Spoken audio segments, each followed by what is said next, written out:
Her mom is a good friend of mine, but she's very artistic.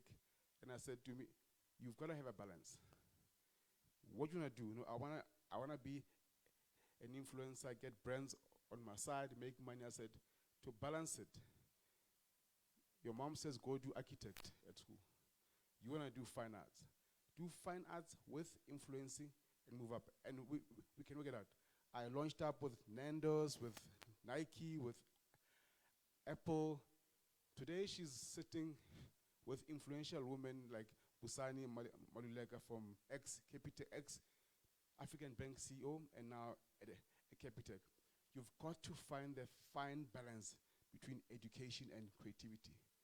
The world will still judge you on education and use education as an economic discriminating bar to throw you out. Those that have pens there, if you can draw for me a triangle. In that triangle, divided into 3 parts. You'll see that the bottom part is a very thick part. Just write hygiene for me in there. The middle part, write evidence. The top part, write claim. Hygiene, ma'am, to your point, if you smell, people will move away from you. If you smell nice and look as great as you do, people want to sit around you. But people randomly tell you when you smell nice. That you will see by action when you don't smell nice. So hygiene is the thing that you need to do to smell nice in a room where we don't ask you why you are in the room. That's your qualification, guys. It's your doctorate degrees, your master's degrees. I teach at Gibbs Business School. It's one of the top business schools in the continent, wearing shorts. Do you think they ask me why I'm there? Because my hygiene. When people read my profile and my qualification, I can happily say I'm not here for a fashion show. I'm here to provide you with knowledge. And how I look does not matter. So sort out that hygiene part. So being in the room is not questionable. The second part is the evidence part. In fact, this I can say with ease. He's a friend of mine. I'm not hating on anybody. Everybody here knows Vose Tembegwa. Right? No? Vose Tembegwa is a top public speaker. He's done exceptionally well. He was world public speaker when he was 18. Vose is a great guy. He does great work. He's got a great claim as a top public speaker in the world. His work shows. But the lack of hygiene has compromised my friend Vose Tembegwa. Because he's then had to say, I've got an MBA from this place, which he didn't do, from that place he didn't do. Sort out your hygiene. Because it's a foundation of your triangle. And the evidence part is in the middle. Everything you do, small or big, do great work. Because you are writing a track record of who you are and how you do things. Be consistent in everything that you do, small or big. And remember, the internet does not forget. What you write today will catch up with you when you are 45 or 55. So consistency and ethical in how you deal and present yourself is what you've seen with Minister Mackenzie. So many years later, we are now asking about K-words when back then he thought you'd never be a minister. Be consistent to your personal brand today and be honest and loyal to it today for tomorrow. On top there is a claim. Only when you have great hygiene, great work, can you now make a claim of who you are. The best influencer in Africa. In case of Dumi, you can, I can name different people, but with a solid hygiene, great work ethic for evidence, you can make a great claim. So those are things that I wanted to just leave with you. And before then, lastly, in terms of what we're going to talk about, I want to tell you about my story. So I think then my story would be what you can use as your story to relate to where you want to go. So I wanted to be a CA when I finished school, chartered accountant. Finished school with 6 A's, was top maths, in my province, top accounting in my province. And my parents said, be a doctor.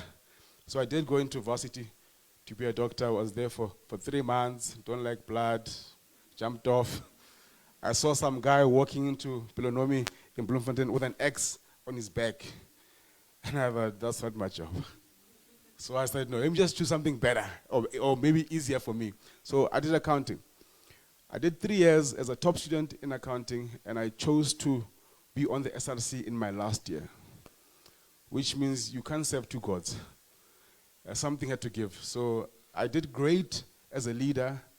I was head boy in my college, but my schoolwork suffered in my 3rd year. So I failed 2 courses, and my dad had said to me, I will only pay for 3 years. The 4th year, I'll pay only when you've passed. So clearly I failed, I must now find my way out. So I left varsity, and I worked at PricewaterhouseCoopers. Still wanted to be a CA. I'll finish off my degree while working. I then, in that time working for PricewaterhouseCoopers, the entrepreneurial bug hit me. I thought, you know what, why am I doing this thing? I could do tenders and be rich, quick. So I left my job, opened a business.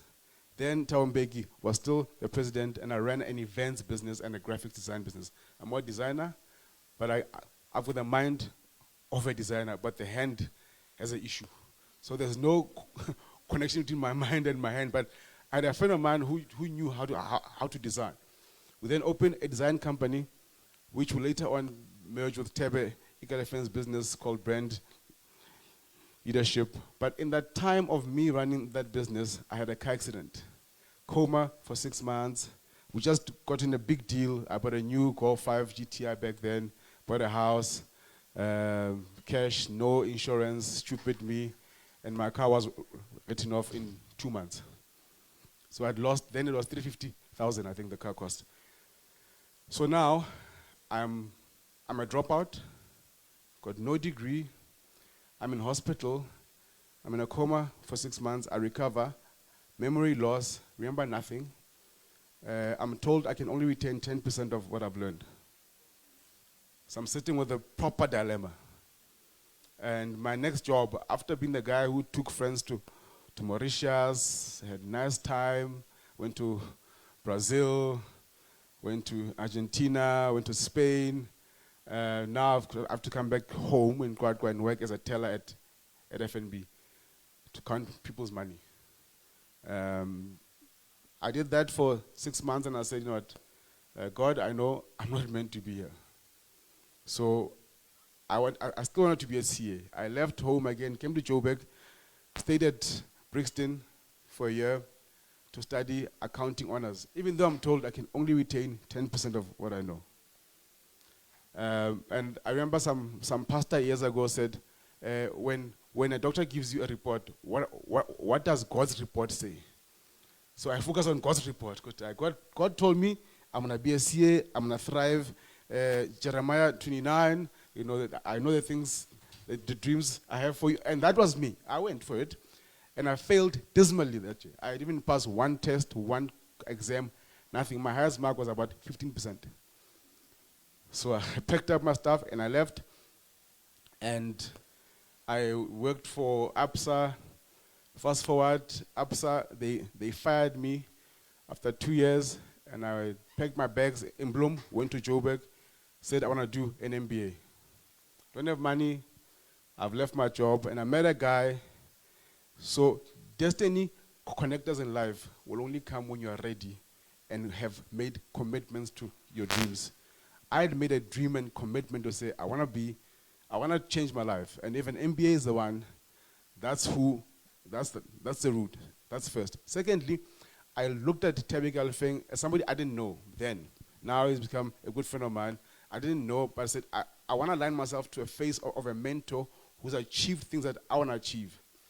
And if they could do it, I can do it. So this man did an MBA. I too want to do an MBA. I met a guy Professor Tandam Tembu, who is now the Vice Chancellor of the DUT. Then he was of CUT, who met me at Woolies in Bloem. We had a small chat at the aisle. As I said, hi, sir. Then we started talking. He found out that this is where I am, and he's also a vice chancellor of the CUT. He offered me a bursary, which ended up being a bursary for about R1 million when he paid over time. And I asked him, Prof, what do you want back from me? And he said to me, we'll just do a one-pager contract. She'll say, I'm giving you so much money, I'm giving you so much to go study, it will cover these costs, and then we'll talk afterwards. And afterwards, I finished, I said, Prof, I'm done now. What must I do for you? And he said to me, in fact, he took a while. It took about 2, 3 years, 4 years, he wasn't saying anything. I said, Prof, I'm still waiting. And when he came back to me 4 years later, it was 2019, he said to me, I could have taken the money and used it for myself. It was in a trust fund of a university. But I chose to invest in people who will change the future. So do to others as I have done to you. I saw a young man with a vision, with a passion. And the only gap that there was between him and the vision was money. And I had access to the money. So do to others as I have done to you. And that's what that's how I live my life. And that's one part. And I will show you where the story is going to. I did my MBA, I passed it, and I traveled the world, went to China, South Korea, Singapore, and still didn't understand where my life is going. I'm not getting jobs, I'm not getting employed. I'm usually just going out there and putting myself out there in the world, getting gigs, coming out, then one gig ends, then the next. Then he said to me, I think you must do a PhD. And I thought, academics don't make money. They just teach people and they're poor and they drive small cars. I want to drive a Range Rover. I want to live in a big house in Waterfall, and these guys don't live there. So that part, I put it aside. But fast forward, when I was doing my CTA again now, which is honors for accounting to be a CA. Now I've got an MBA. It's 2019. Before writing my exams in 2019, COVID hits, I think. No, 2020. By 2019, something happened. 2020, COVID hits. We'll write our exams in June. We're not sure if it will be in person, online. And it was still, the world was still going through a mess. When we got the exam view to say in June we're writing exam in this nature, our exam was then moved to say it will be in December. And then in August, my dad passes away from COVID. In fact, I almost lost both parents. Mom just scarcely survived. My dad passes away. And I said, no, CA out. Let me leave it, because now it's CTA, it's board exam 1, board exam 2, and I choose to do a PhD instead. Not because I wanted to be a doctor, because I needed to just find a distraction to deal with my dad's. That was my grieving. To say, when he was going into hospital for the last time, he said to me, hey, but just be a doctor for me. And I said, you know, guys, this is just the last wish of a dying man.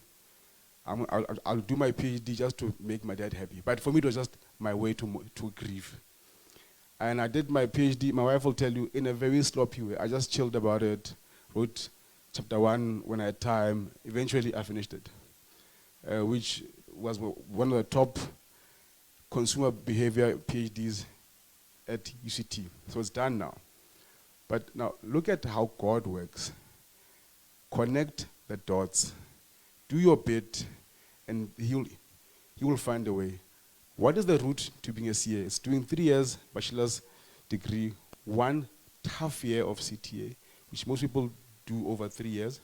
Because if you fail one course, you fail. It's 4 courses. If you fail one, you repeat the whole year.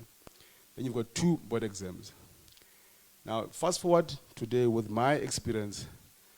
There's an institution called CIMA, and there's SAICA. CIMA says if I write 1 3-hour exam in November, I cancel the CTA year, I cancel the board 1. I write board 2 next November, which means now I'm back to being the dream that I had. What does my journey show you? if you commit to your purpose and your dream, doesn't matter how the route happens, it will get there. If you trust in yourself and keep on investing in yourself, you'll get to the end goal. But most importantly, I know that the world has gone digital. It's still run by old men who are very old-fashioned. You've got to understand the mixture of how to build in education with this new way of living. But number 3, in closing, is never sell yourself or never sell your soul to get a job. Learn to build great hygiene and great credibility to be able to go out there and sell your skill, not yourself. We live in a world where 2 things are happening.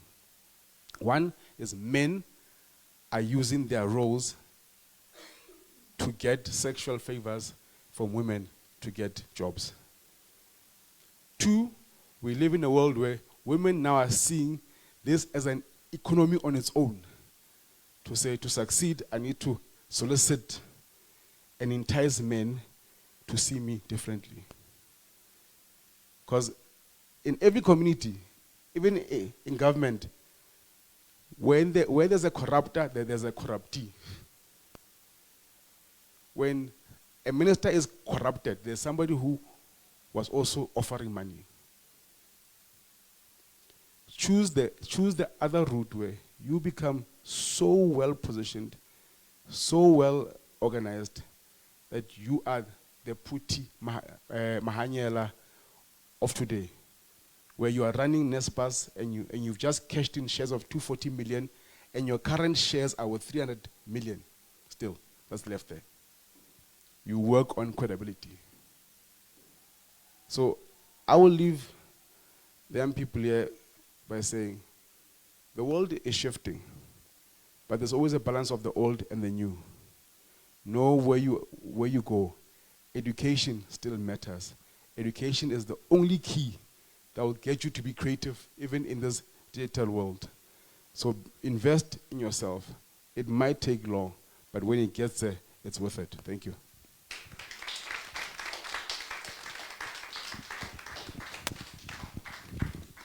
Wow, thank you very much for that, sir. I'm sure we've all learned a lot, and there's a few pointers that we can take home today after that.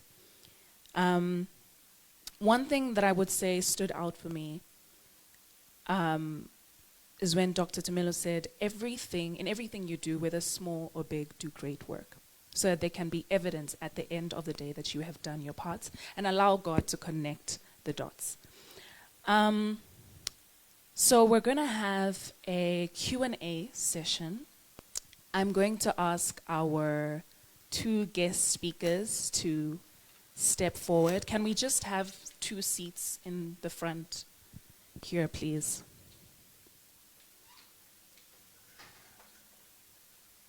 Any of these, you can just...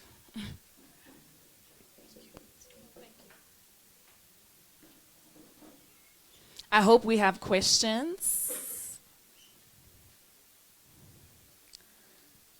Okay, I'll start with the first question. And this is for Ms. Adetola Bakinsi. I'll start with you. So, listening to all that you've said about not waiting to be perfect, not waiting to perfect your skill, not waiting to be extremely good at what you do or in your craft. How do you break through the fear of failure to be able to use your gifts or skills for good? Because, just like you explained, there's imposter syndrome telling you, you don't know anything, so why are you trying? Or what could happen, at the end of the tunnel? You might not be as good. There's better people for this job. You might not succeed. And just that fear to take the step. How do you overcome that obstacle? So it took me 10 years to publish my books. Not because I couldn't have done it. I was just afraid. And I want to say something. God does not operate from a place of fear. And I have a favorite saying that I say, fear entertained is faith contaminated. So now I do it scared. And I'm going to say the same thing to you. If your dreams don't scare you, I don't think you're dreaming big enough. It is the idea of what you will become that is actually scary. Like, oh my God, I cannot believe this. So whatever you do it with faith and do it afraid. Thank you for that. Can we give a round of applause? Thank you so much for that. And then I have a question for Dr. Tumelo. So listening to your story, I mean, you had many downs. You had many points where you were at your lowest, from starting something, failing again, trying again, failing again. What was it that kept you going? I mean, even during, your journey of grief, I can't imagine, going through with a PhD. Even though you said you did a sloppy job, you still did it. You still did it. So what was it that kept you going? What was pushing you? What was the motivating factor for you? I think most importantly, it's I like the story in the Bible, the story of the gifts. But I'm not familiar with it. I just know the overview. That one guy was given 1 talent, 2 and 4. And I've always said, I don't want to be the guy that came back and said to the master, you are selfish, you are self-serving. Why did you think that I'm going to work hard for you and multiply this one gift? The one gift that you gave me, I went and dug it up, and here it is. So I believe that God gives us many gifts. Our gift to God is to use those gifts and multiply them. And my view has always been, I want to be able to leave this earth. For me, I always think God gave me 4 gifts. I want to not double them, I want to quadruple them to a point where the gifts are 16. So that when I walk in my last hours, or when everything is canned up and the curtains closes, as I always say with my wife, that I want to be able to say, Father, here are 16 gifts of the 4 that you gave me. So if I give up, I'm wasting time, or I'm losing the opportunity to return home and present my 16 gifts. So I've seen failure. I've lost money.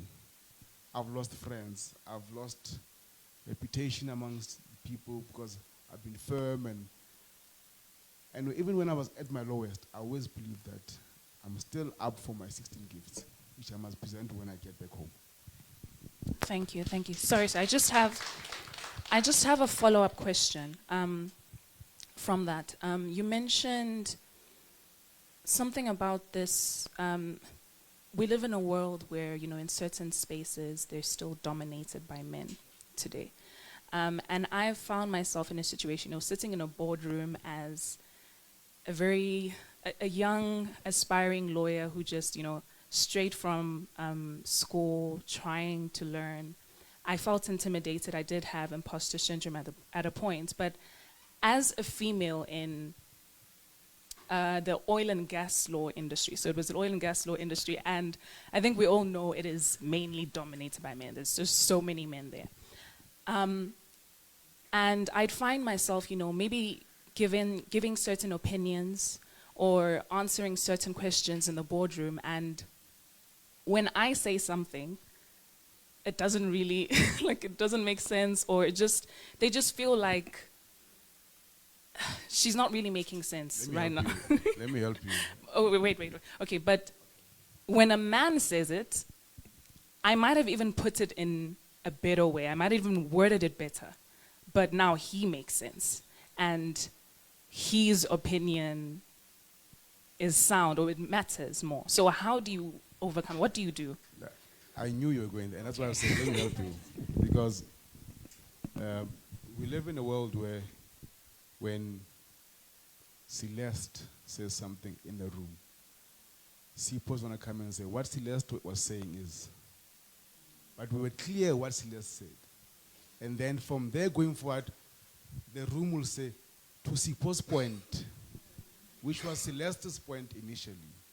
So I think for me, we've got to, and this actually got me fired, by the way.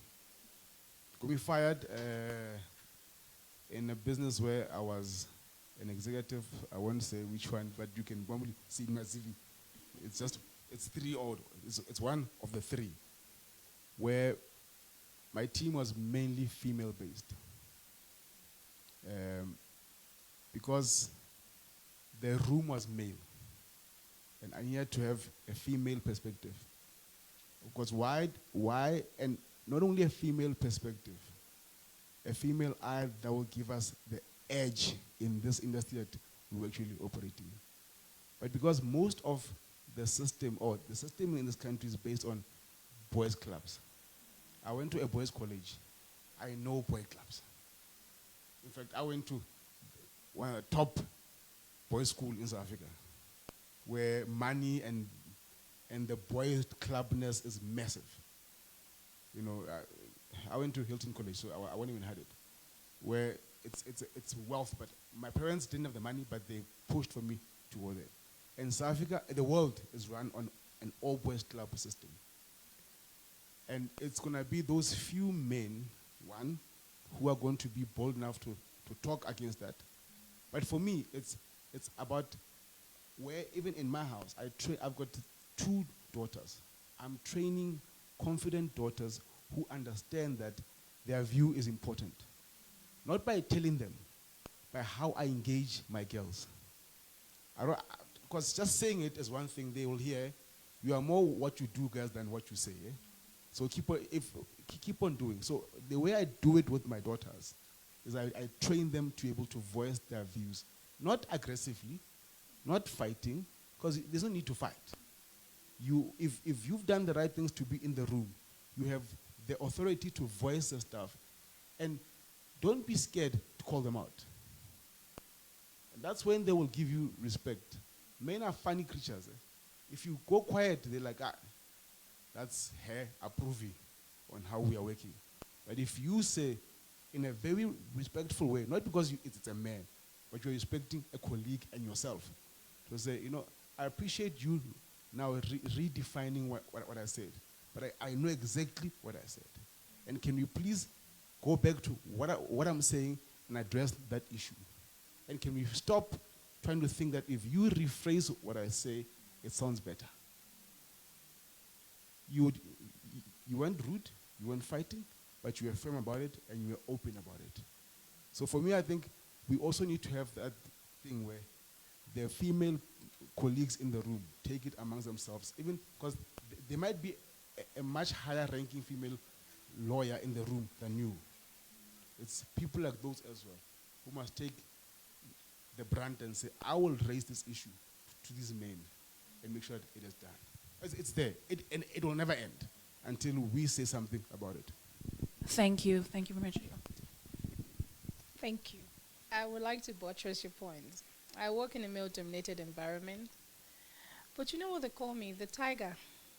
Because I roar. Not in a rude way.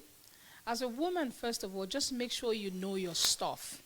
So that's one thing that they cannot take from you. And which was the example that I made when somebody told me, no, Ade, it's not possible. We're not submitting this tender. It's too late.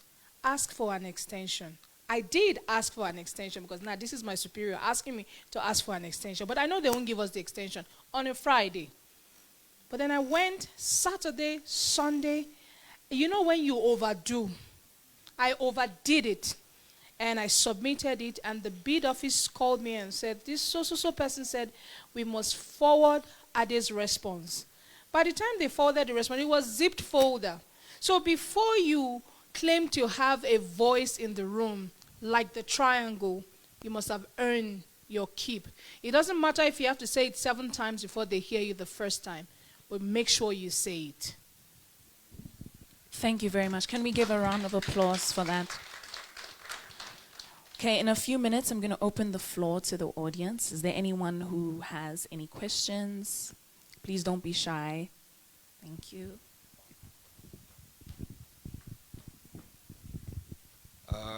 Hello. My name is Benedict. I'm 19 years old, and I actually have questions for both of the speakers. For my first question, it goes to the absolute gorgeous Miss Adetola. You speak about, being in the tech industry, and as an individual that wishes to be in the position that you are in, you speak about consistency. And my question is, during your journey into reaching where you are, what would you say was the hardest obstacle for you to overcome? And was it an obstacle that was self-induced, or was it brought upon by external factors? Is my question. Thank you. So for somebody that actually came from, my first degree is philosophy and psychology, which had nothing to do with technology. So you can imagine. And my obstacle was external. It's being heard. When they give you the title but not the authority. That was my obstacle. I was one of the pioneers of Nedbank's biggest project, SAP, in 2014. So I realized something. For every role that I played before I resigned, it was always a role higher. The pay was lesser, but I kept doing it. And I found out during that project that HR people are actually the most obnoxious people that you can think about. No manners whatsoever. They felt powerful, untouchable, but I was resilient. I think at some point, one of my colleagues is there, I'm driving to work, I'll be crying. Because in the corporate environment, there's a lot of toxicity. It's not, that's why I said it's the external factor. But it is not how people treat you, it's how you react. It is not what people give you, it's what you accept. So in the tech world, you have to be somebody that is constantly learning. Like, I feel sick if I don't do anything. Every year there must be something. And it's so crazy where you do ITIL 3, version 3, and you are happy, and 6 months later they say there's version 4. Version 3 does not matter again. Then you do product ownership certification, they tell you after 6 months or after 2 years you have to repeat the exam. So in the technology world, you have to be curious, and you just have to keep going. So the factors that will stop you, that will try to stop you, will always be external. Because like you said, the old people are still ruling the world. The COBOL people, the C++ people, now you're coming with Python. And they don't want to acknowledge that what you have is better than what they can do. And they will put you down. But you pick yourself up again and you keep going. Thank you. I hope I answered your question. You did. Thank you, ma'am. And for Mr. Tumelo, hearing Dr. Absa, that is why the PhD was needed. So Mr's out the window. Doctor, sorry, I apologize.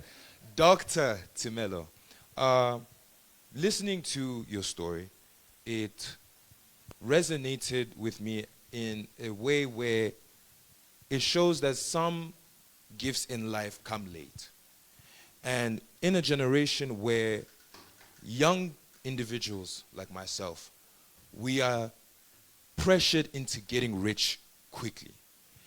When you look around in social media, everybody is talking about making your millions in your 20s. Or by 25, you must already be a millionaire. You must own multiple houses, multiple cars. And with the glamorization of social media, everywhere you look is fancy cars, it's fancy houses, and it's these young people trying to sell courses on how to get rich. And an individual who is not really mindful, or maybe just too used to scrolling, they might get discouraged. Because why is this person my age living a way better life than I am? So what advice would you give to young people, men and women, who are so desperate to gain wealth quickly when it's not really their time yet? Maybe the wealth for a certain individual will come in their 40s, in their 50s, but in this generation, that's too old. That's not enough time. So what advice would you give to the young people as to understand that perseverance and patience is needed to succeed in life? So thank you for the question. So I am a product of the early get rich quickly scheme people, lost all the money. And I saw and learned that after the money is gone, all I had was just me and where I left off in life. And today, I wake up when I want to, because I don't work for anybody. But I don't leave my house I leave my house for a certain fee. Not because I have the best job, but because the hygiene that I've got allows me to dictate what I want. I can say with conviction, doesn't matter how far in the future it is, the only way to survive is to get education. That's the only way to survive. And the second point is, the quicker you accumulate, the quicker you can start making the money that everybody else is making. Because there's somebody who's paying Casper to make that much money. That person is making more money than Casper. So for me, it's simple. I don't have the big answer. For what I know today, I will tell you education is the route to go, and street smartness in that element of education. And the quicker, I tell my kids, the quicker you get out of university, the quicker you can make money. And the quicker you get out there with a master's degree, the quicker you can go out there and do your own thing. Similar as what my dad did. Because what people will do out there in the world, so there's racial discrimination, there's gender discrimination, and there's also qualification discrimination. When we want to limit the room, we say minimum criteria is a master's degree. Half the room is out. And only a few of us sit in the room. And when we see that it's now getting packed with M's, we say minimum criteria is a PhD. And we remove. The higher you go, the people will always try to remove by having, I mean, you guys probably are not, I don't know. I'm in my 40s. When I was 20, the CVs would say, or the jobs would say, bachelor's degree is a bare minimum. Today, I've never seen that anymore. Because bachelor's degree now is like a matric. You just entry level. Back then, we dreamed to get a bachelor's degree because that will get me a job. Today, it gets me to look at people who have jobs. And I stand at robots and say, I've got a bachelor's degree in this. Give me a job. Back then, there was somebody who was an S98. In the future, having a master's degree will be equivalent to having a bachelor's degree. In China, if you don't have 2 PhDs, you are nobody. In China. To survive in China, you must have 2 PhD degrees. If you go to Gibbs, there's a guy called Jeff Cheng. He's from South Korea. He's got 2 PhD degrees. He got before he even came to South Africa. But we have to build a culture of education. That's the only thing that is going to save us. Last point, when I was young, my friends always said, we want to be like Steve Jobs and Bill Gates. Said, it's fine, Steve Jobs dropped out of school. But out of 7 billion people, there's one Steve Jobs. So don't think about, are you the 1 billion? But look at how many people. I mean, guys, go look at Phuti, the CEO of Naspers. Phuti went to do an MBA at Harvard. Look at Kanye Glomo, who did Destiny magazine. She went to do an MBA at Harvard. And that's what is making them relevant even today. It made her get money funding to have a shop in Hyde Park that made no sense to anybody. But because the networks she had of that MBA got at that, Phuti moved from just running a mine to running Naspers, because that type of qualification and education made her get there. Don't disregard education in succeeding. Thank you. Ms. Adetola, do you have any thoughts on my question? Education is the key to emancipation. Thank you. Oh, okay, another question.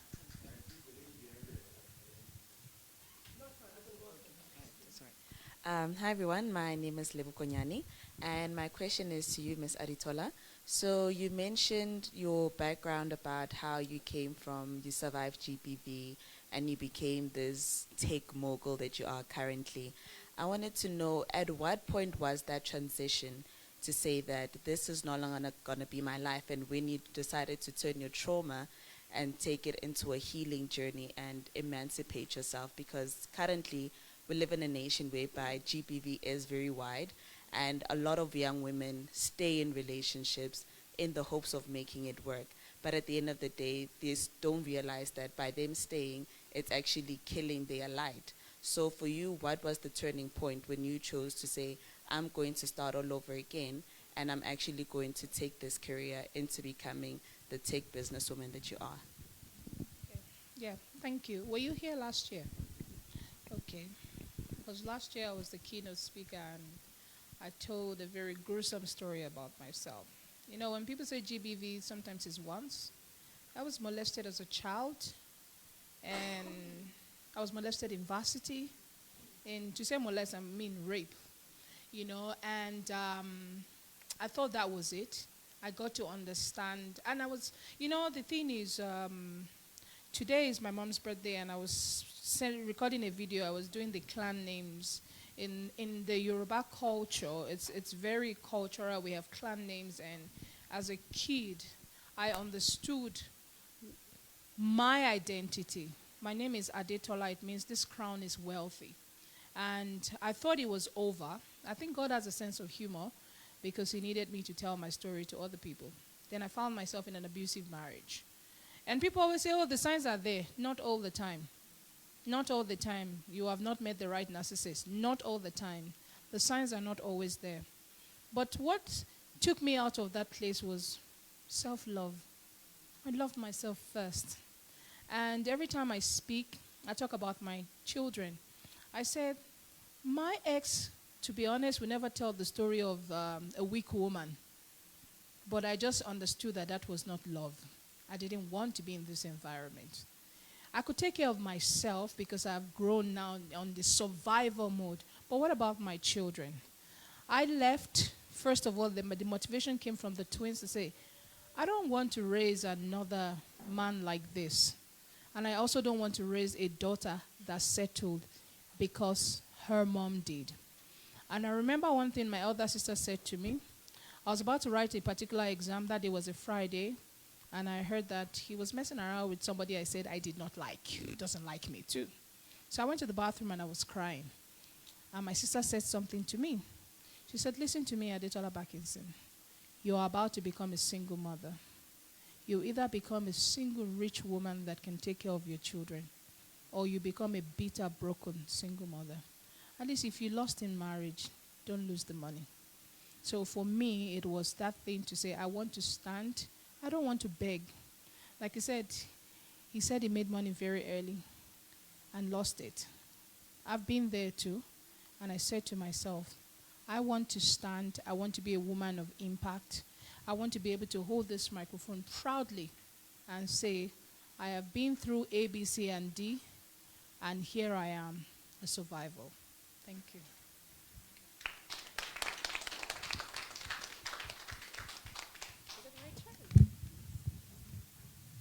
I'm sorry, I'm shy, but I'll try. Good morning, everyone. My name is Kadi. Before I ask my question to the speakers, I would like to address you. And I'm sure Mr. Arimu will not be happy with me, but I have to say it. So I studied LLB, like you. I went into working and all of that. I'm very good at what I do. Very confident. But the law fraternity is a difficult one. Not only for women, but also for black women, and again, for foreign nationals. So you've got a lot of challenges. And whilst I was confident, whilst I was good at what I did, someone still managed to break me. And I left employment, I think, 2.5 years ago. I'm not ready to go back. So you have to brace yourself, but not at the expense of your mental health. You need to know when it's enough. You need to know when it's not good for you. You need to know when to leave. Whilst it's not a popular opinion, it's my opinion. Now, I would like to address the speakers. Ms. Backinson, thank you for your advice. I don't have any question for you. Dr. Tumelo, I've always had an aspiration from a very young age to have a PhD. I still dream about it. I'm a dropout too. Dropped out of masters a couple of years ago. Just lost the motivation. And sometimes I feel like it's too late. Did you ever get to the point where you told yourself, am I running out of time? Is it too late for me? I have follow-up questions. Okay. I was fortunate to be raised by a mother. Like my mother had JC, grade standard 8, when we were born. When I was doing sub A, I must now convert. I think it's double naught or something. I'm not sure anymore. But when I was doing sub A, my mom and I walked to school together. She went to the high school to finish her matric. I went to the primary school. When I was in standard 1, standard 2, grade 4, my mother was now studying for her bachelor's. So, and I would see her at home studying at night. So I then got the sense that education doesn't have an age limit. I'm not done even now. Monday I'm registering for something else to finish off my chartered accountancy. And that is not even saying that next year in November I'm done. I might choose to do a completely different thing again and move with the world. My answer to you is it's never too late. My friend Mzam's mother became a psychologist at age of 60. Like full masters and everything at 60. So I don't know how old you are. I think you... I should have been outside, but I'm glad I didn't go. But I can tell you, you are actually at your prime to make those additions and those changes. You're probably even better off than you were 2 years ago. So it's never too late to start again and to move. And it's never too old. You know what is ever too old? To study. Education does not have an age limit. You might even bring a different perspective. In fact, I'm more grateful than I did this PhD now, because I was supposed to have done it at the age of 32. 15 odd years later, I did it. I'm grateful because my perspective is different to when I was young then. So there's always that added advantage. So go back, finish what you must finish, because when you go back to the Father, you must bring back your 16 gifts.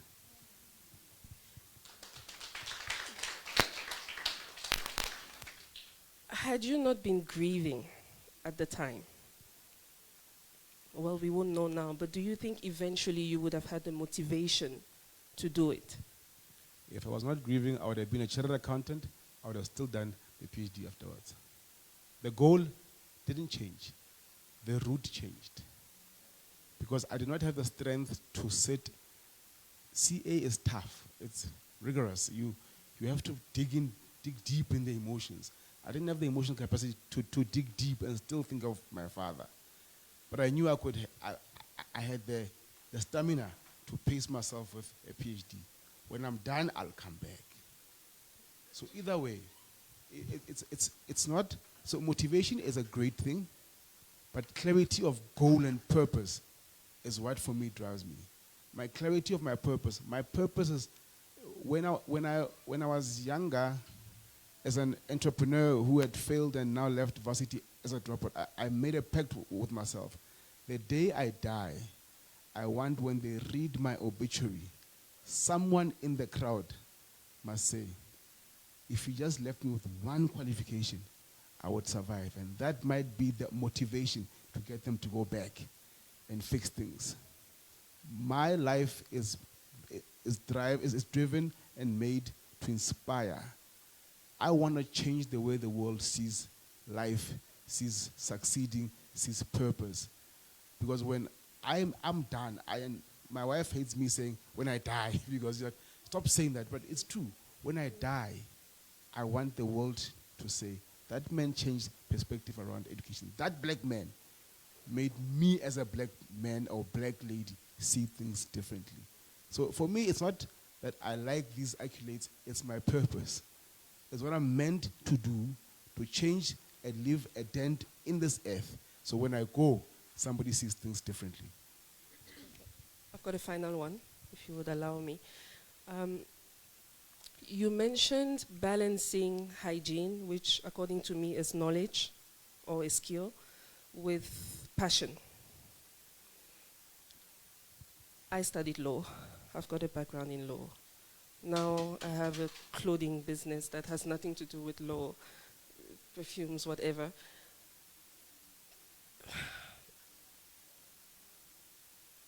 Sometimes, in my opinion, it's hard to reconcile the skill and the passion, in my instance. So do you see any way of reconciling, in my instance, both? So having a degree, a bachelor's degree, I want to call it infinite wisdom, because now I've gone through the entire value chain of different levels. When I see somebody with a bachelor's degree, I don't care in what area were you specializing in. I care that you finished. A bachelor's degree says, can you start something and finish it? So we come from the era where we make ourselves our degrees. I had to change that view when I had an accounting degree and people wanted to box me as a bookkeeper. While all it said is I can start something and finish it consistently. And who I become after that is my choice. What your law degree said is you can start something and finish it. But moreover, my dad would say, there are files in that law degree that you need to deal with your newfound passion. There's law of contracts that you must deal with. There's commercial law that you must deal with. There's somewhere where law of intellectual property that's sitting there that you must deal with as a business person. So the degree in itself is not lost. My wife did law. She was a lead investigator in state capture. She's now doing her MBA now, because we are shifting. We're saying the law degrees is important, but because of the toxicity of the profession, I live with somebody who said, that's why I can relate. The toxicity of the profession requires you to now go out somewhere, but don't lose that perspective. Do an MBA that's going to help you bring in a commercial element, hygiene in it, a business leader, hygiene, and directly after that, we start for a PhD.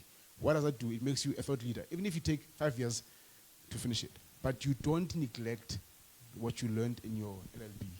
She's a forensic investigator. She used to work in Nigeria, Niger, Cameroon. She did the continent. But that what you have is enough for you to move to the next level.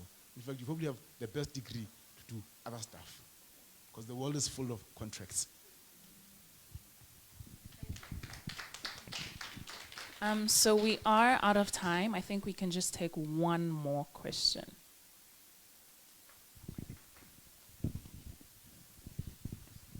I would like to ask the questions to both speakers. I'm in the engineering space, so the male dominant question, I really resonated a lot to what she said.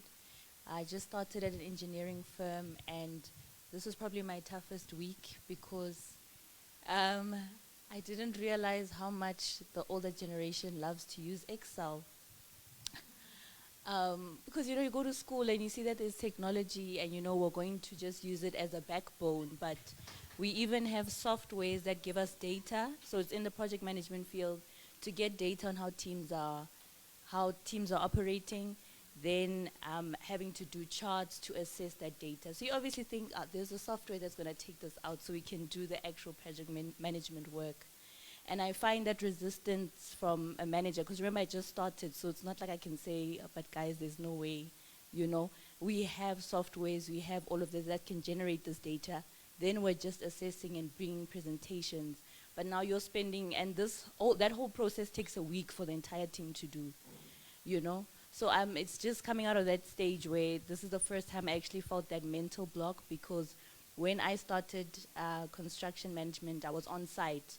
So everything that I did, I could see it materialize. I can see the project being done. I can see the concrete being costed. So it was a very rewarding type of job. But now in the office space, seeing that there's resistance to growth, and because there's so many people before you, yeah, it kind of feels like is this gonna be my life? We're gonna be stuck.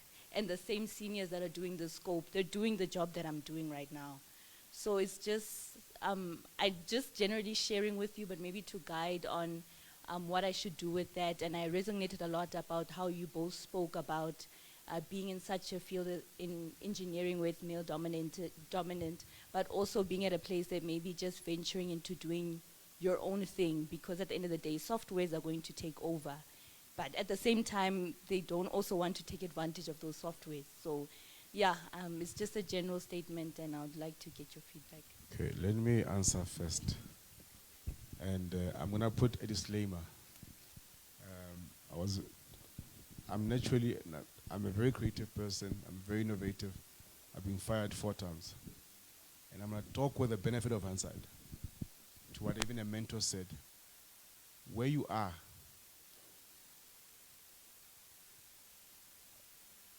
you have no business trying to shift and change things where you are now. Your business is to learn as much as you can so that you can build rapport for yourself. Innovation will get you fired. Those men will have no qualms and no business letting you go and finding somebody who's going to comply to what they want. For now, as you look ahead and know what you want to do, just get to know how the game works. Once you understand the game and you're getting elevation, start introducing innovation into it. But we are quick to introduce innovation, and we live and the corporate is very mean. Corporate doesn't care. They will fire you. And back then, I would say, we will fire you and replace you. We already have a plan about who's next when you leave. Don't think we have no plan. We've got CVs that are ready to replace you. But for me, and it pains me to say this, because also I was also part of what you are now.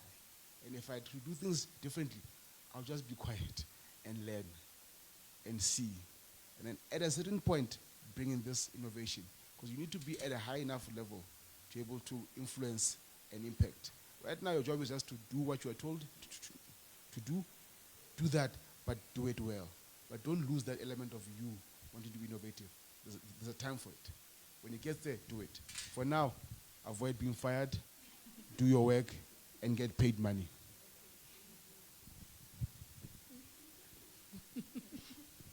Let me tell you one truth. Even when you get to the level, I always say something, one of my favorite things, change is a state of mind. It's not a process, it's not a methodology. And in my space now, I say things like, if you can't change the people, change the people. But, like he said, sometimes you find yourself in an environment where God is also trying to teach you some things. And I'll give you an example. During COVID, I got demoted. And I could not understand. So when things happened to me, the first thing I said is, God, what are you teaching me? So I went back to what I did 10 years ago. I was doing it. My salary didn't change, but it was the position. And then I left there. I went to another place. It was still the same, job. And I'm like, no, this is not working for me. Now I'm reporting to people that should be reporting to people that are reporting to me. But God was teaching me something. God was taking me back to the root. Because for a very long time, I no longer work in the foundation. I was just signing off and doing other things. Then, the first breakthrough to my career was when I got the job. When I got that job, I realized that, when you now leave the corporate to work for an SME, I felt like a whale that was taken out of the ocean and put in a bucket because there was no process. There was nothing. I told my former boss, and I said, this is a talk shop. This is not, you know. So I understand your frustration because I like things being done properly and I had to build. But had I not been demoted, I wouldn't know how to relate with people. So if you have to learn Excel, there's a patience that comes, because sometimes when you say, God, give me patience, He won't pour it in a cup. It will put you in a situation where you will have to learn that patience. So like he said, please don't, even when you get to the top, there will always be people higher. But at least you will be in a position of influence that you can bring certain things. Right now, I sit on boards and I can tell you, I say amazing things. We are going to automate this, blah, blah, blah. They clap for me. I know as soon as I walk out of that room, they are not doing it. But for my KPA, at least you guys know I mentioned this thing. So for you, for now, learn. And I can tell you something. Don't also let pride and arrogance take that there's nothing for me to learn here. In order, you know what? Sometimes you see this thing that you see as a problem might become something that you will build a solution for in the future. All right. Can we give a round of applause for both our speakers as they move back to their seats? Thank you very much for that.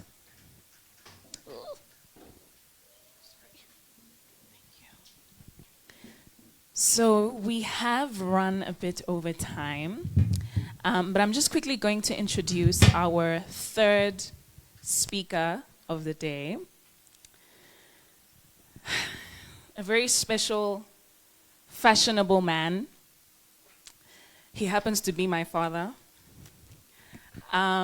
He is a very dedicated man of God. I've actually never seen someone with so much dedication. My dad could have a million things going on, and you will still find him at church. You'll find him on time. You'd find him handling so many things at the same time, and he does it with grace. He is my designer. My whole outfit is by him. And he's a really great pastor to the youth. One thing I do really admire about him is that he is able to, I don't want to say come down to the level of the youth, but to try as much as possible to relate with the younger generation, even if it means making himself uncomfortable. So he's just going to share a little bit of his knowledge with us in a few minutes. Can we just give him a round of applause as he approaches the stage? All right. Are you clapping for me? You can do better, man.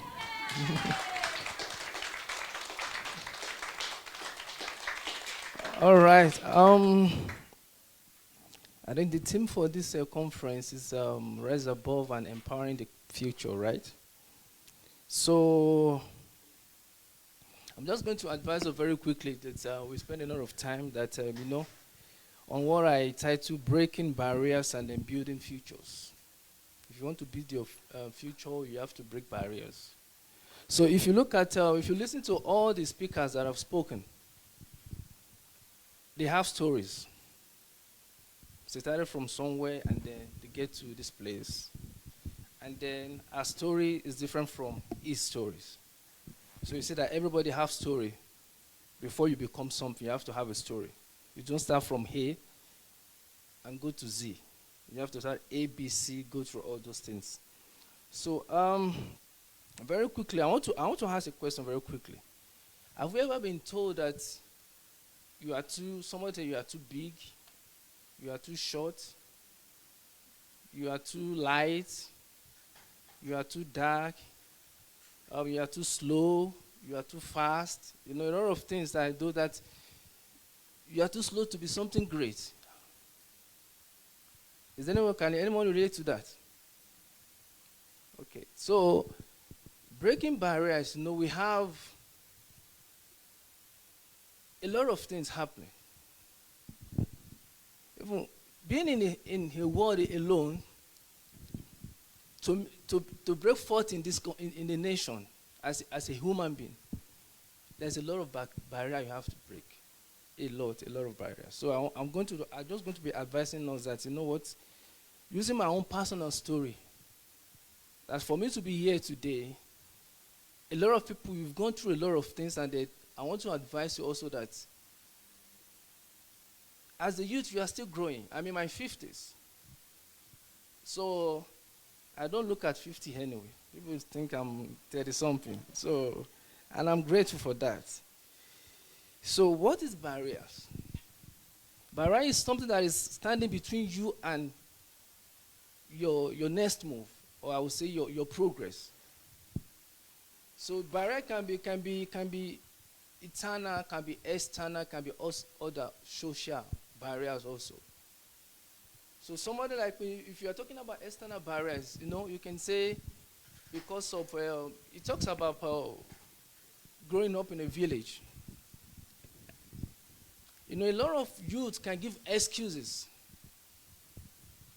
When they need to ask somebody, why are you not doing this? They will say, okay, it's because, you know what, I don't have a privilege to go to school, poverty, discrimination, access to funds, and all those things. People have reasons not to do something. People can have 1 million reasons not to do something. Those are external barriers you can talk about. But I will tell you that if you are determined, if you have a passion for something, no barrier can stop you. So if you are talking about poverty, I know what it is to be in poverty. Because I grew up in a family that, if we are 7 in my family, and then the whole room that we have is from that door like this to this place. And 7 of us, and my dad and my mom, we sleep in the same room. So when we are talking about barriers, so don't think that poverty can stop you from being who you are. Not getting access to funds should not stop you from achieving your goal or your dreams or your aspirations. So that is one. External barrier can be, your low esteem, you are not confident, you are fearful, you don't want to go into this, you don't want to say, okay, can I even do well in university?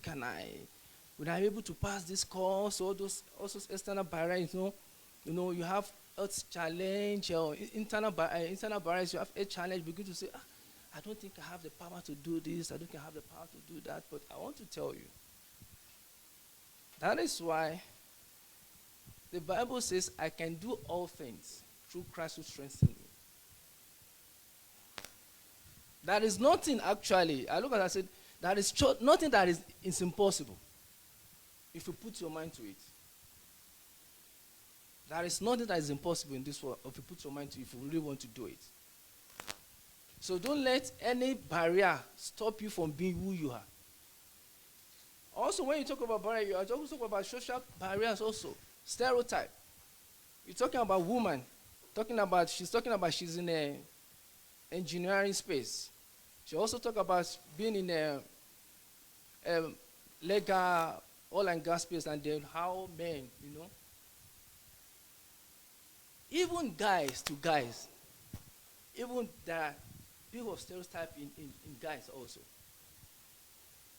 So as ladies, as young people, don't let stereotype, peer pressure, just deny who you are. When I was growing, we also have peer pressures also. Because I remember when we were growing up, because I came from a very poverty level, and then I have friends, when we were in school, I have friends that their parents, they drop them in school with cars, and then we will walk from barefooted to school, and they will come back, and then still, you'll be thinking that, and then, a lot of times, sometimes I will go home, I will get home, I will ask my mom, why are we like this? Why are we like, what is happening? It was when I began to grow up, I began to see that, everybody, even you have your own life to live. You cannot blame your parents for not achieving your goal. And I was telling you, they've done something of giving back to you alone, just be grateful. So it's not left for you to now be beginning to say, everybody have a purpose. God doesn't create anybody useless. God does not create anybody useless. Right from my high school, I trained myself from high school. After I trained myself from high school, I'm a fashionable person. I always like to, what I do, I like to make people look good, Simple, that's what I do. So when I finished my high school, I trained myself through high school. It's not that I don't have a father. I have. I also have a mother. But they are not what, they don't have a capacity to train me. And I don't want to blame them for that. So luckily for me, I found my passion very early in age about clothing, and then I love it, and I began to go for it.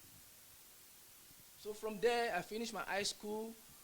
I went to school, I studied marketing, and I just I like this thing, so I began to do it. So I was grateful for my parents. So now, with this same thing, I have to train my 3 younger brothers, also in school. So nothing, I want to advise you, don't let anything keep you down. I say don't let anything keep you down. Wherever you find yourself, there is something that you can make happen there. I got to South Africa in the year 2021.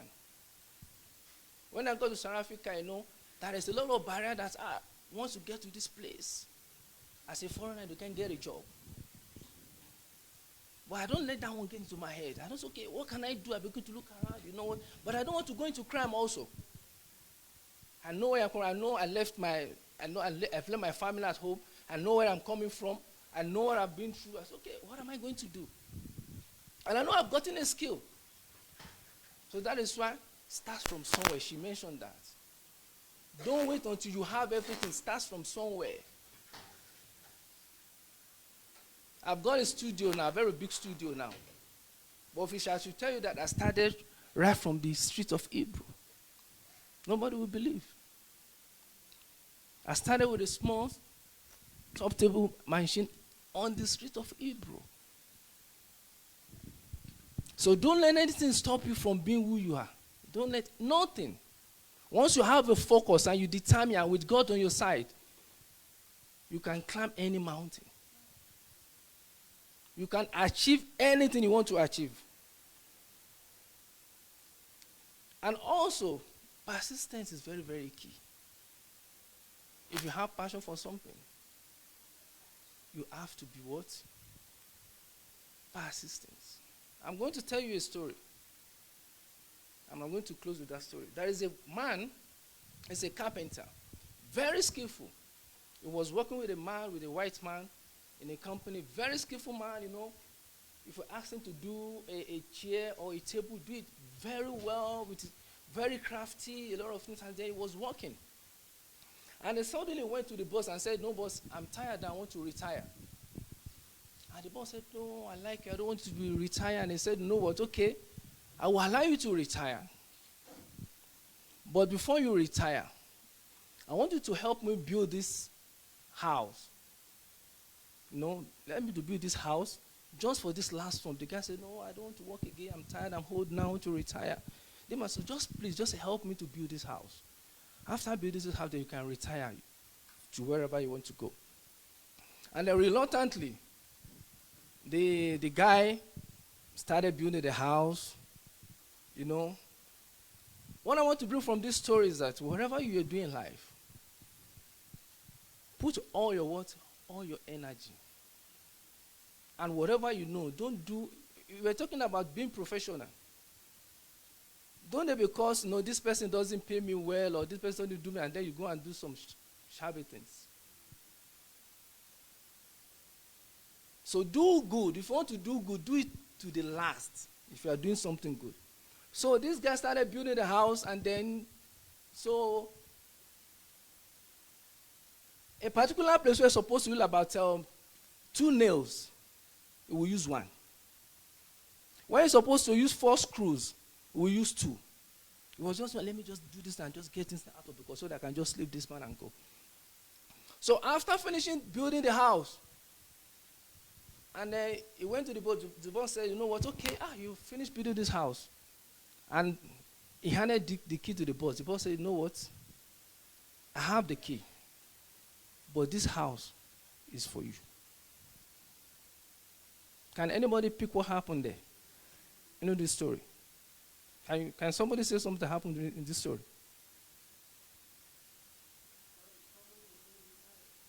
That is why if you are doing something, along the way, don't be too, don't relent in your doing good. Don't reduce your strength. And don't reduce your quality also. So that man doesn't have a house. The boss actually asked him to build a house for himself.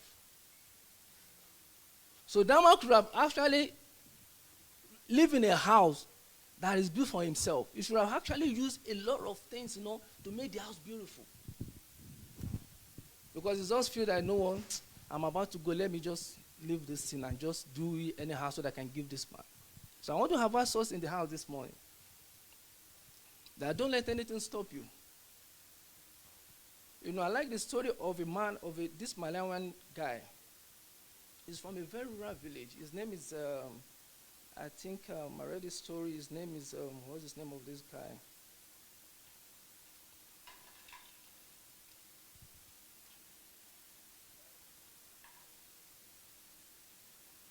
Let me see if I can have it. Okay. Yeah, it's a William Kamkumbwa. He's from Malawi. This boy have barrier of poverty in his village. Johannesburg is not, some of us come from, from villages, Johannesburg is not village. So if you're saying that, some people, if you are saying that you have something blocking you from doing whatever thing, nothing should block you from achieving your goal. Nothing should be a barrier for you. The Bible says with God, all things are possible. And also the Bible says the thought he has for you is what? It's the thought of what? It's the thought of good. So I want us to have this mindset that we are in this world. World is not easy. World is not fair to anyone. But with God on your side, you can climb any mountain. So I want you to have it in your mind that life is not fair to anyone. But if you want life to be fair with you, you need to believe in yourself and believe in God. All those things that I think is a barrier that I don't know what are. Every stages in life have a barrier. So every stages. People writing matrics now, whatever they have in their mind is that they just want to pass their matric. Once they pass the matric, I want to get to varsity. Want to get to the varsity now, I want to pass those courses. Want to finish varsity, they are looking for a job. So there's always something to do every time in life. Please, I want to encourage us this morning that don't give up in your doing. Don't let anything stop you. Anything at all. If somebody is going to stop somebody, something should have stopped me, somebody like me long ago. Some people themselves are born with silver spoon. I don't even know whether I have plastic spoon. Whether I even know it's plastic spoon or even a bronze spoon. And also, I want to address your question also. You talk about young people wanting to get money quick, isn't it? You know what?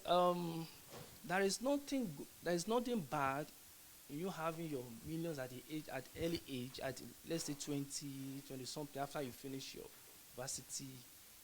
But just make sure that you're in the right way.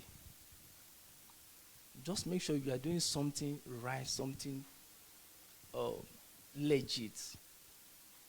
Something legit. When I say something legit, I mean something legit. Because a lot of people that you see on social media, a lot of them are not doing something legit. So social media, flashy. But make sure that, and also know that you are not born the same way. Everybody have their own purpose to fulfill. The owner of KFC, Started KFB when he was what? 90 years. I'm not saying you are going to get rich when you are 90 years. I'm not saying that, no need to rush. Your time will definitely come. No need to rush. So we got on your side. Your time will come. And I want to encourage us that please, let's be encouraged. Don't let anything stop you. Nothing can stop anyone. Your family background, it shouldn't stop you. Your marital background shouldn't stop you. Your educational background also shouldn't stop you. You can always, there is no age limit to education. I was still telling my children that I still want to go and study. I still want to have a master's in a particular what I'm doing. I was still telling them. So there is no age limit. So don't let anything stop you from achieving your goal. And I pray that God is going to help you in the mighty name of Jesus. Amen. Can we give a round of applause? Wow. Persistence is key. Persistence to me is the ability to persevere, to keep trying, even when faced with difficulties. It is crucial for achieving success.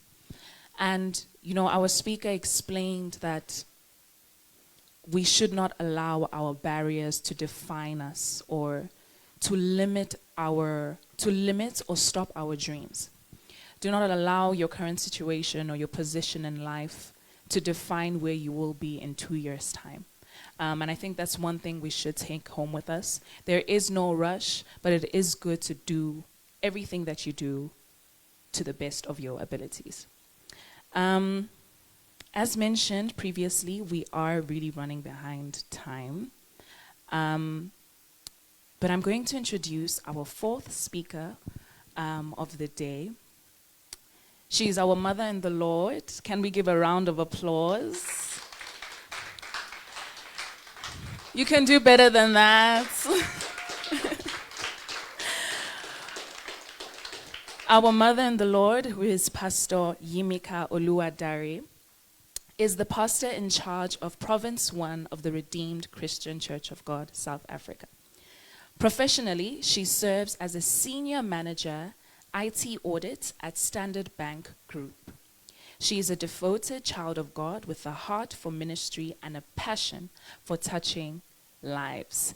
Can we just give another round of applause to welcome our beautiful pastor to the stage?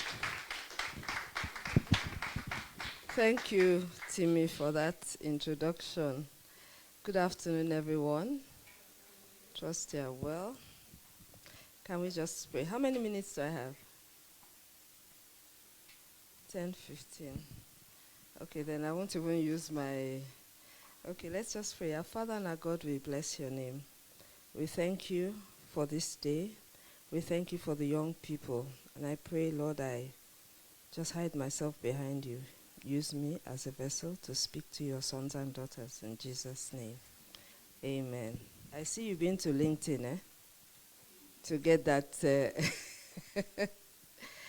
Okay, so I'll be talking to you in this short time on fulfilling destiny. I'd like to give it a title, Fulfilling Destiny Against All Odds. Especially as women, but even as women and as young men. You know, we make plans for our lives, but life throws us curveballs. I'm sure some of us here can identify with that. Life throws us curveballs, and sometimes we feel, I'm not good enough any longer. I can't make it because of these curveballs. In whatever area of your life, the curveball you faced is, I'm here to just encourage you and let you know that it doesn't matter. God can still use you, and you can still fulfill the destiny he has for you. So there are a couple of scriptures I'd like us to look at, and then we'll just share briefly. Let me just look at my time. So I can, okay. So I'll read Acts 17:28a. In the Passion Translation of the Bible in particular. And the reason why I want us to look at that is because It says, it is through him that we live and function and have our identity. Just as our own poets have said, our lineage comes from him. Jeremiah 1:5 says, before I formed you in the womb, I knew you. Before you were born, I sanctified you. I ordained you a prophet to the nations. It doesn't mean you have to be a prophet. It doesn't mean you have to be a pastor. But here that scripture is just saying to you and I that before you were born, God fashioned you in the womb. Even though you may go through different challenges in life, and I would like to use like a round note, a brand new round note may go through, it may go through a washing machine, it may go through a lot of dirt, but at the end of the day, that 100 rand note, for example, it is still worth 100 rand, is it not? Even though it may have been through the wash. You see a brand new 100 rand note and you see an old 100 rand note, you can still get the same thing. They're both still worth 100 rand. So no matter what you have been through in life, as long as you submit yourself to the King of Kings and to the Lord of Lords, you are still of value to the Lord. And I'll just talk to somebody's life very quickly, and I'll also use my life in a few minutes.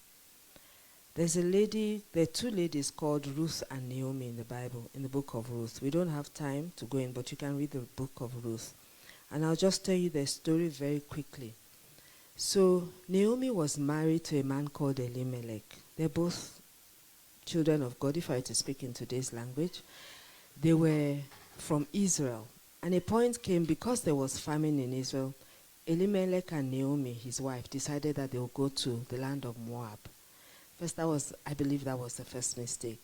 The land of Moab, if we know the story of Moab, was a land where God has said to them, till the 10th generation, they will not enter into his temple, because the Moabites were born by an incestuous relationship.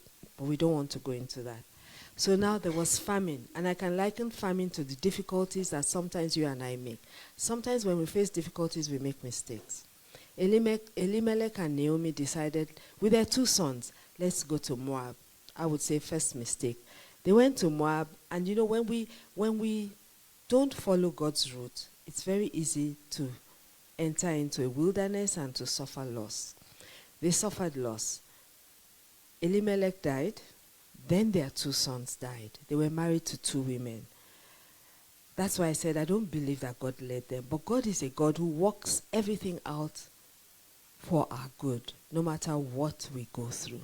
So first the husband died, then the two sons died, and then they were left with the two wives, Ruth and Orpah, as well as Naomi. Now at this point in time, they were quite down, discouraged, desolate, poor, felt they had failed in life and there was no hope. Naomi decided, I'm going back to Israel. And I'm sure we all know the story. The two ladies, the two daughters-in-law followed her part of the way, and she tried to tell them to go back. Orpah decided to go back. Ruth stayed with her. I'm going to fast forward the story because of time. Now Ruth stayed with her. Notice now, two women who were poor, desolate, they went back to Israel. Now it seemed like there was no hope for Naomi because she had lost all her children. Her two sons, she'd lost them. She only had this daughter-in-law. But at the end of the day, when we fast forward the story, you will now see that God orchestrated a new, I don't want to say a new destiny, but God works everything out for good. Every situation you are going through, he will work it out for your good. So at the end of the day, Naomi gave, instructed Ruth and told her what to do, and she ended up, in line with their culture, she went and she went to the barn or the land of a man called Boaz, and she was gleaning as in, like the poor people, they had a rule in Israel where when they are harvesting, they leave a bit for the poor people. So she went and was harvesting after them. And this man was a wealthy man. Fast forward the story, she ended up marrying Boaz. You can read the story of Ruth. It's a beautiful story. She ended up marrying Boaz, and then she became because Boaz was a relative of Naomi's husband. And she gave birth to the grandfather of King David, who at the end of the day is in the genealogy of Jesus. Now, what are we saying here?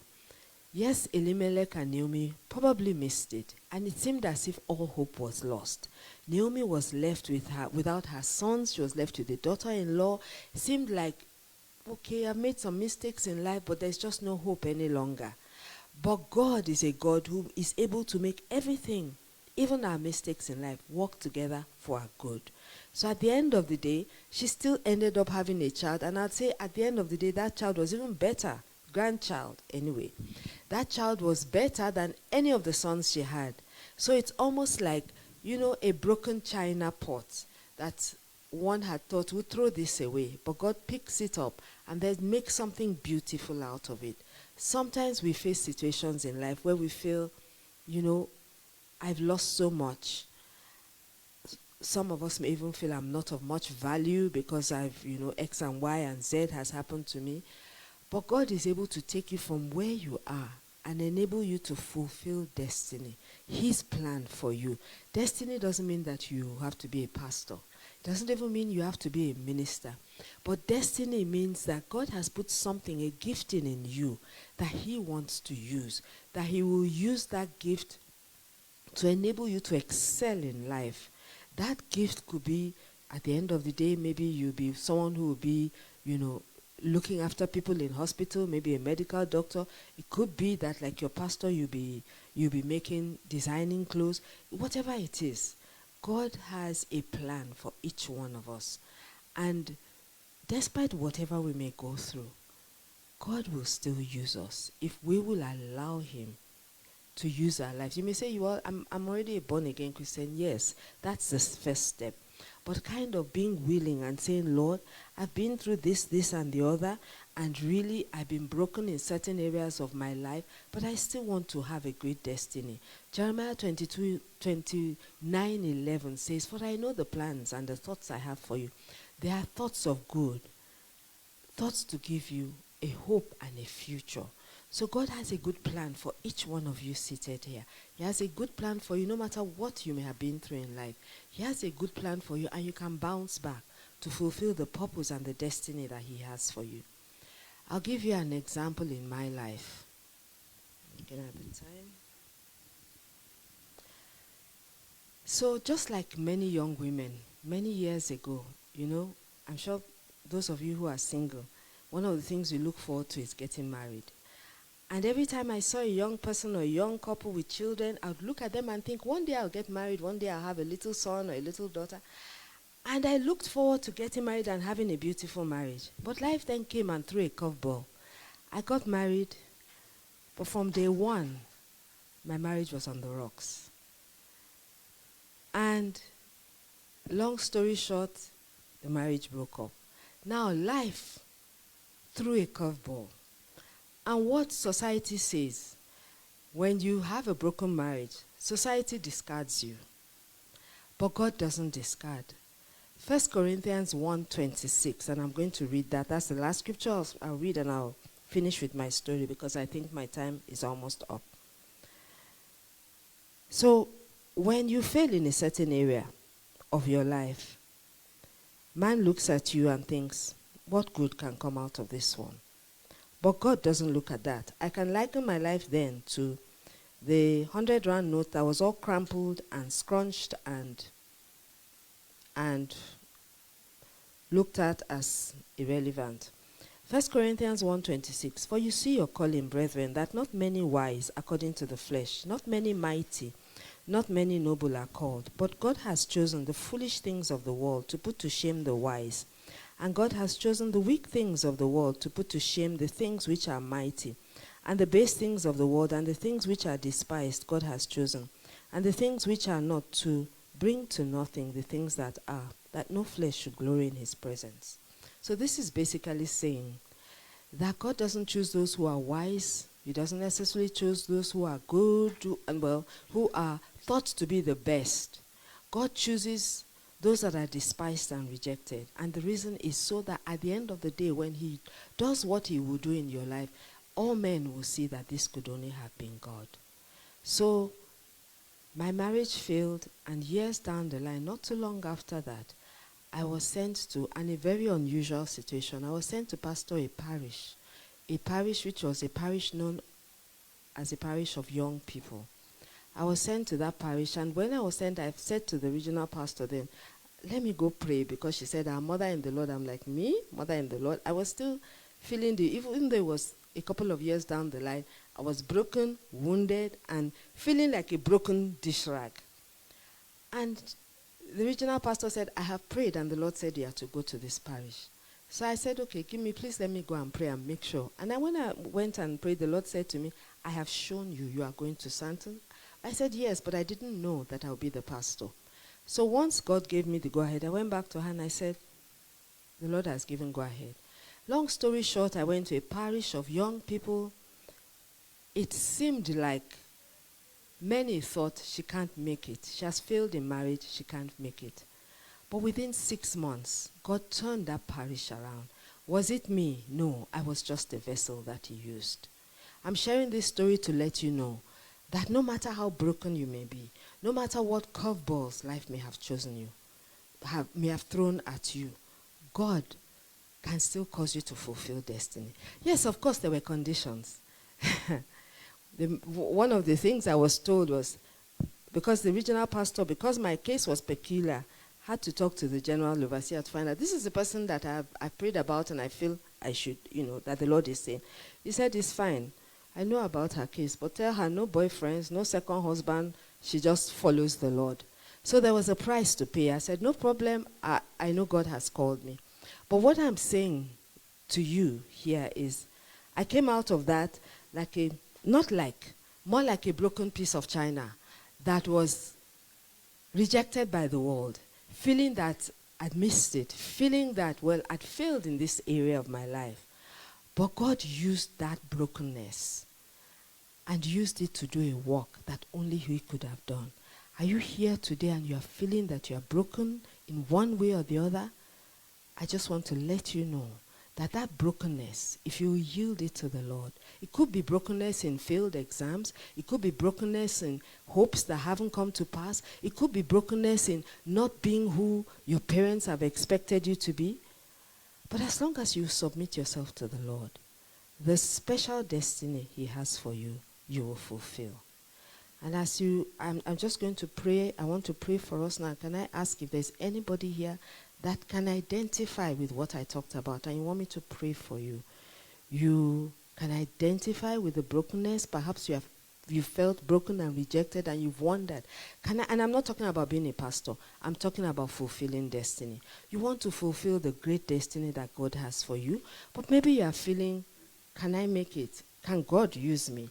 Remember I said it, I'm not talking about being a pastor. I'm talking about fulfilling destiny, being the best that God has for you.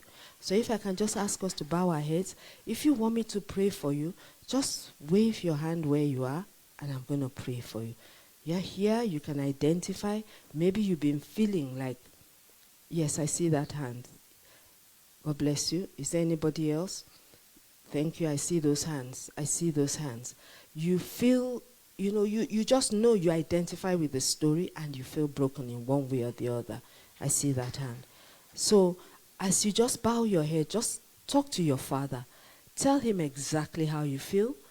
Tell him the situation that you have been through that makes you feel maybe less than everybody else around you, that makes you feel that perhaps you can't make it.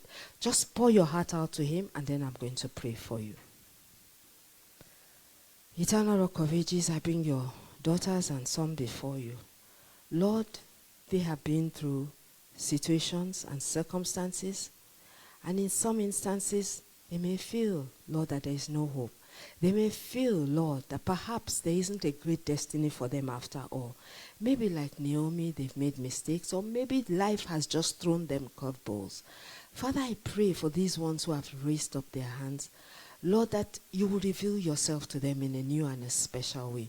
Lord, as they look up to you this afternoon, I pray that you will touch them and that you will show them what is that purpose that you have made them for. And that, Lord, by the end of today, they will come out knowing that, Father, not only is it that you have a special destiny for them, but they will fulfill that destiny.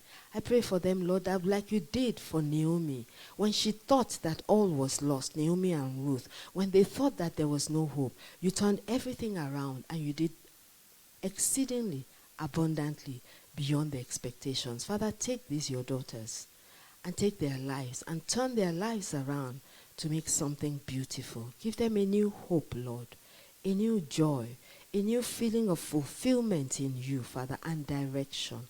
Thank you, Father. In Jesus' name we have prayed. Amen.